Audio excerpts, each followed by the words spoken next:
decía el lunes, la ponencia se llama La Paz fue una avalancha para el Putumayo.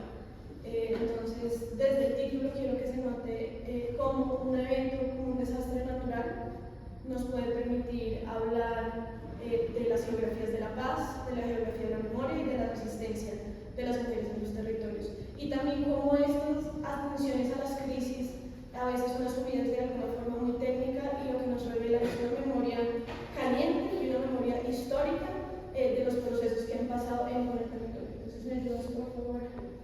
Se supone que ese link, si todo ha salido bien, les debe llevar a esta historia. Entonces, baja por favor uno. Y empecemos por el principio. Entonces, ¿dónde está Putumayo? Putumayo está en el sur de Colombia, es un país fronterizo y es un país que está atravesado por la cordillera, un departamento, perdón, que está atravesado por la cordillera andina. Entonces, su geografía, como les muestro en esta mapa bordado que mucho nos muestra que esa determinante de la geografía andino-amazónica tiene mucho que ver para descubrir las claves de cómo se construye paz. Porque en esa geografía, en ese territorio que supuestamente es un escenario inerte, que no pasa nada, las montañas, los ríos hacen lo suyo para que la guerra se amolde, pero por tanto las estrategias de paz también, se encargan en esas territorialidades. Pues lo primero que quisiera decir es que esa alta pendiente que es esta montaña que está con las chaquiras así cafés, hicieron que se crearan algunos imaginarios que tienen mucho que ver con que Putumayo tenga una historia extractivista y militarista. ¿Cuál es el imaginario geográfico? Montaña andina, lugar seguro, lugar andino, lugar inteligente, lugar civilizado, montaña abajo, donde están más los colibríes que les presento, lugar incivilizado, por tanto lugar por desarrollar, lugar por conquistar, tierra de nadie y sobre todo pues tierra de frontera. Entonces, desde el siglo XX es una zona que ha estado militarizada, primero por los ejércitos de todos los países por querer ganarse su pedacito de Amazonía, pero en la actualidad, por lo que ya hemos explicado un poco del conflicto armado. El sur de Colombia, Putumayo, sobre todo todos estos puntos, todo lo que está alrededor de la frontera, siempre fue zona hegemónica de las FARC. Y luego tuvo una hegemonía paramilitar, y luego del proceso de paz sí desescaló la violencia, pero siguen existiendo un montón de grupos armados.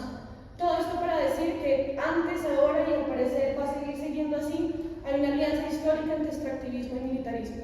Entonces la guerra se anula, pero las bonanzas extractivistas también, y se amarran. Entonces si antes era que querían sacar el caucho, luego el petróleo, luego el oro, luego la coca, en estos momentos de este capitalismo es el cobre, es la minería. Todo esto también justifica muchas cosas de transición energética, pero eso es otro tema. Y otra cosa que quería decir es que las fuerzas militares que han estado aquí han sido de todo lado.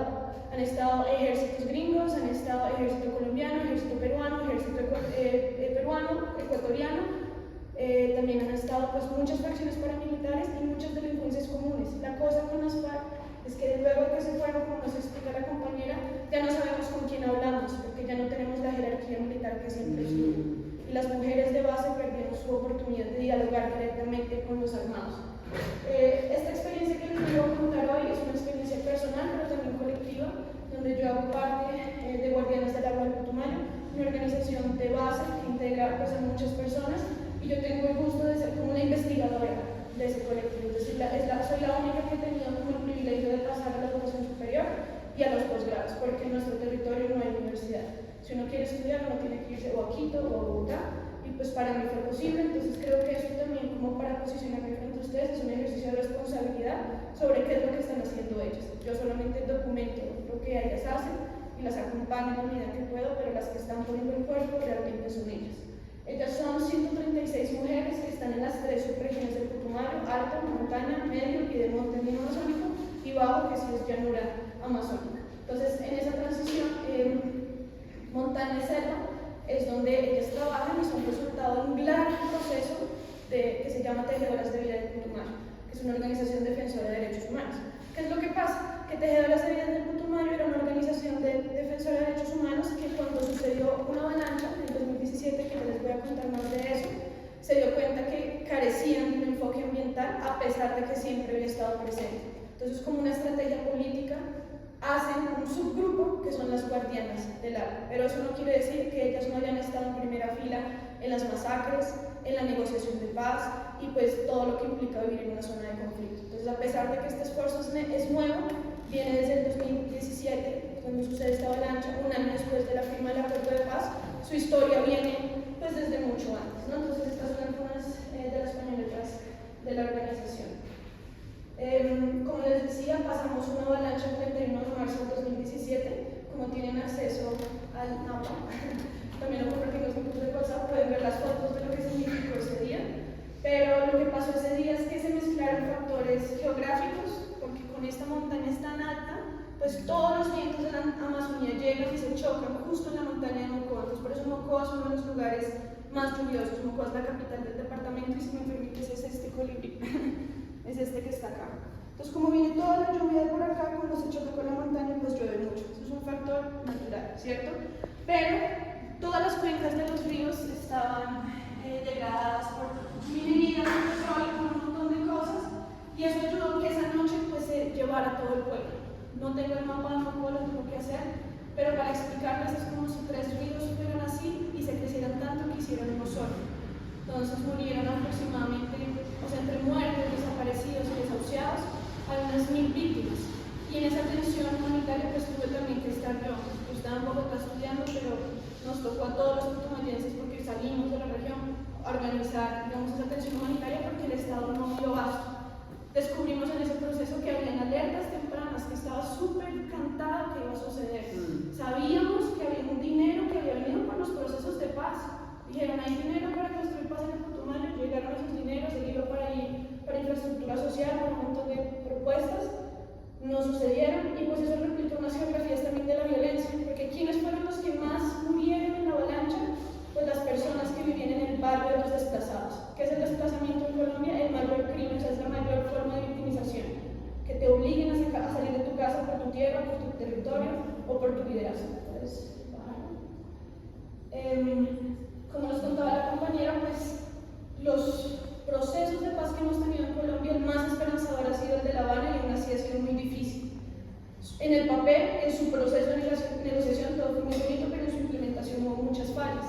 Entonces, yo hago la comparación de que esa frustración de que no salieran bien las cosas con la paz es tan traumática como que como las cosas que pasaron en esa noche, porque que en una noche se te cambie toda tu ciudad, que pierdas a tus amigos, a tu familia, un montón de cosas, que veas los robos, que veas como de cara la corrupción, es muy, muy, muy duro. Y cuando ya lo historizas, dices, no, esto va a seguir pasando, las avalanchas van a seguir sucediendo, el piedemonte andino amazónico va a seguir siendo el piedemonte andino amazónico, y pues con crisis climática peor. Entonces, ahí empiezo yo a hacer como ese análisis, ese enlace, y pues lo que tenemos que decir concretamente es que en el gobierno de Iván Duque, que es el predecesor al gobierno de Gustavo Petro, tuvimos unos índices de violencia contra líderes sociales horribles. Entonces su gobierno fue una geografía de la muerte, una geografía también de los crímenes ambientales, y sobre todo su implementación de la paz, una implementación que los teóricos de la paz llaman paz negativa, ¿no? Paz impositiva. Y esa paz, ¿qué es lo que significa? No hacer ninguna de las reformas sociales que estaba planteada en el acuerdo de paz, sino simplemente replicar las viejas fórmulas de llevar militares allá y llevar desarrollo, llevar propuestas de desarrollo. Entonces, con ese gobierno de Duque, esas oportunidades de paz lo que fue una pacificación que aumentó el extractivismo y el militarismo, algo que era muy, muy duro. Por eso la paz se siente como una avalancha. Ahora, ¿cómo podemos hacer bien el enlace de qué significa la paz y entenderlo alrededor de este acontecimiento que fue ese desastre natural?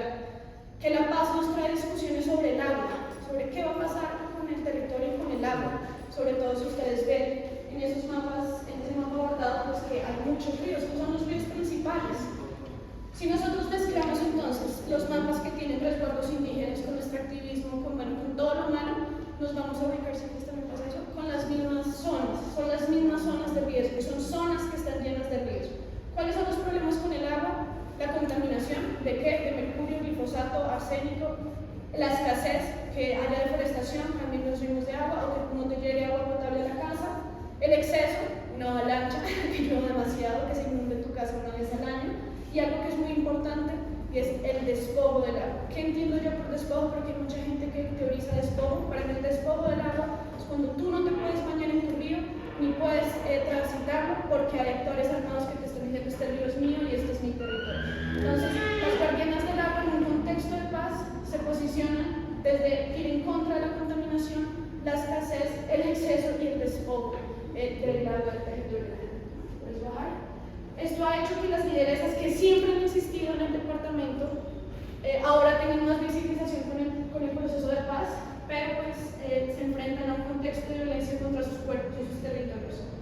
Este es el mapa de la violencia sociopolítica. Los puntos rosados son las lideresas que han sido asesinadas, los verdes son los excombatientes que han sido asesinados, los amarillos son los indígenas, los cafés son los negros y los triángulos son masacres.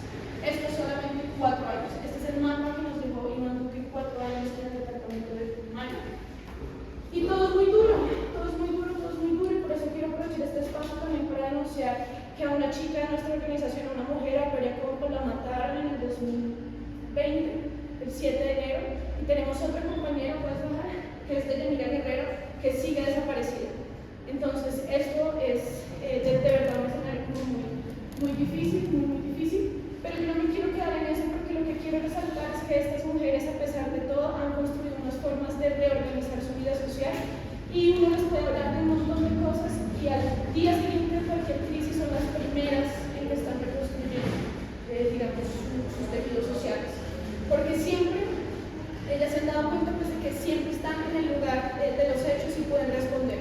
Entonces, a pesar de que sean lideresas feministas o lideresas ambientales, en realidad están en las juntas de acción comunal, están en la junta del colegio, están en todos los espacios posibles. Yo creo que se relaciona mucho con esos espacios feminizados de la política. Pero ahora quisiera ya hacer el enlace de qué significa todo este escenario para las mujeres. Lo primero que quisiera decir es que en los desastres naturales, en todos, y yo lo vi en Mocoa, los lugares que son de refugio y de albergue son epicentros de violencia sexual y son lugares donde hay trata de niños y de niños. Eso. Con las minerías, las petroleras, el glifosato, lo que sea, pues se contamina el agua, y son las mujeres las que llevan el agua en casa, pero son también las mujeres las que cocinan, las que lavan, las que limpian, entonces son las que tienen más contacto con el agua. Eso que hace pues que desarrollen más que los varones cánceres y otro tipo de enfermedades. Ahora, por otro lado, donde hay una minera, donde hay una petrolera, empiezan a salir los prostíbulos, los bares, y con eso suben los índices de embarazo adolescente, enfermedades de transmisión sexual y pues otras violencias basadas en género. Tengamos en cuenta que esto ya viene pasando porque es una zona de conflicto, entonces aparte de que los militares hacen lo suyo, que los paramilitares hacen lo suyo, pues ese auge de hombres que en el momento están llegando a los lugares emborrachos y tienen dinero, tienen un efecto sobre la vida de las mujeres. Por eso es tan importante que las feministas entiendan los temas ambientales y los ambientalistas entiendan los temas feministas, porque defender el territorio es defender también a las mujeres. Otra cosa también que quería decir es que está sucediendo un fenómeno que es la feminización del narcotráfico, y por esa vía la feminización de la pobreza. ¿Qué significa eso? Que ahora las mujeres están trabajando por voluntad o por coerción más en los eslabones de la coca. Y como es una zona fronteriza, cuando pasan a Perú, cuando pasan a Ecuador, las criminalizan de una forma muy impresionante, menores de edad, mujeres embarazadas, no hay control sobre esa criminalización de que estas mujeres estén participando, y eso se relaciona con el despojo del agua. Pero para mantener de todas formas un talante optimista, porque yo igual me mantengo muy optimista frente a todo lo que ellas hacen, es que las crisis armadas o las crisis ambientales sacan a la luz las debilidades y lo que las sociedades quieren ocultar, pero también permiten que las fortalezas emerjan en unas situaciones límite. No se trata de romantizar el ay, qué resilientes que somos, porque todos nos pasa, sino que es real. Bueno, tenemos que sacar provechos, y estos son escenarios que van a seguir pasando, de aprovechar esa capacidad de gestión territorial que tienen las mujeres en crisis. Otra fortaleza, sí, en este sentido no se debe pensar en las mujeres como víctimas pasivas, sino como agentes de cambio poderosos y resilientes, que necesitan reparación y garantía para su papel político, porque no es justo que aparte de que hacen un liderazgo social se les lleve la casa al río y nadie pueda responder por eso. Aparte de eso, las obras de mitigación, por ejemplo, que están haciendo también hacen un cambio en el paisaje, pero eso es para otra cosa. Y lo que más quería resaltar es que a pesar de que ellas han sufrido mucha violencia sexual en el marco de su liderazgo, como mujeres indígenas, como mujeres campesinas, como mujeres lideresas, siempre he encontrado que hay una razón política que ellas puedan resistir tanto y hacer tanto, y es que ellas se enuncian desde la espiritualidad, llámese la espiritualidad del yagé, llámese la virgencita, llámese lo que sea. Y creo que esto es algo importante para el feminismo, porque el feminismo siempre pecó en su modernidad de separar iglesia, estado, lo laico,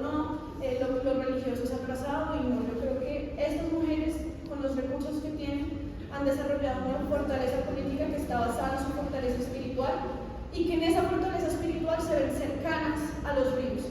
Algo que me llamó mucho la atención es que cuando yo estaba haciendo estos mapas con ellas, yo quería que habláramos de la contaminación del arsénico, del mercurio, del glifosato, tenía las muestras y todo, y ellas me dijeron que eso no les interesaba porque no había mayor contaminación que los muertos echados en el río. Entonces yo dije, no puedo hablar de contaminación en mis términos, la contaminación que ellos me la están diciendo, me la están enunciando desde ahí, y los gobiernos tienen que ser capaces de coger eso de alguna forma. Hay muchas formas de entender la espiritualidad en la práctica. Entonces ellas acá hacen el mapa de su río y atrás le escriben una carta al río. También mucho cuidado. Y estas, perdóname, listo, son también ilustraciones que hicieron sobre la violencia sexual y sobre como sus experiencias de reconstrucción. En el mapa abordamos una palabra que se llama Suma Yuyay, que es una filosofía del pueblo andino que quiere decir pensar bonito. Entonces, para concluir, yo quería decir que las guardianas del agua, a pesar de que esa paz fue como una avalancha, han podido organizarse y siguen organizándose porque piensan bonito, ¿sí? Piensan en y con el territorio, piensan en alianzas con otras mujeres y con... Sí. Es que yo siento que ese pensar bonito está relacionado con esta mesa porque habla de la justicia ambiental. ¿Por qué? Porque la justicia ambiental con una mano está señalando los problemas de los daños capitalistas, pero con otra mano está señalando qué hacer frente a esos problemas. Entonces creo que ese pensar bonito les da la capacidad a las mujeres de transitar los duelos de la muerte, de la contaminación, de la avalancha, al mismo tiempo que en ese sanar sus traumas pues sacan energía para hacer su liderazgo social. Entonces creo que esto está relacionado con la justicia ambiental, y el resto que tengo presentado pues son fotos que, como les dije, pueden verlas ustedes pues con más calma. Ahí están ellas haciendo sus recorridos, digamos, para ver cómo están los ríos, mirando cuáles son sus puntos a priorizar. Eso es en San Miguel, hacen mucha educación ambiental con niños, entonces hacen murales, lo que sean. En Valle Gómez es intercambio de semillas, siembran plantas nativas, también están reconstruyendo, digamos, su memoria medicinal con las plantas. En Orito también, que es uno de los puntos de reforestación por la coca, están intentando reclamar de nuevo, o sea, primero ganarse las tierras, merecerse las tierras, para luego mejorarlas, y pues ya, esos son como otros ejemplos de